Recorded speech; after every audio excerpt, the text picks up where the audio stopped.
Isang accountant sa tech startup ang nakatuklas ng malaking sekreto. Ang kanyang boss ay nagsisinungaling sa mga revenue reports para makakuha ng investors. $2 milyong ang dinagdag niya sa tunay na kita ng kumpanya. Naharap siya sa mahirap na pagpipilian. Manatiling tahimik at panatilihin ang dream job niya na may stock options na magbabago sa kanyang buhay, o i-report ang fraud at mawalan ng lahat.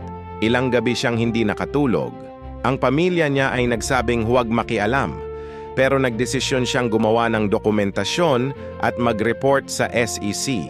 Agad siyang natanggal sa trabaho. Walang ibang kumpanyang tumatanggap sa kanya ng ilang buwan. Pero nang matapos ang investigasyon, naprotektahan siya ng whistleblower laws. Nakakuha siya ng malaking reward at na-recruit ng prestihiyosong firm dahil sa kanyang integridad. Ang pamilya niya ay nagbago ng isip nang makita nila ang resulta. Minsan ang paggawa ng tama ay mahirap sa simula. Pero sa huli, ang integridad ang magbubukas ng mga pintuan na hindi mo inasahan.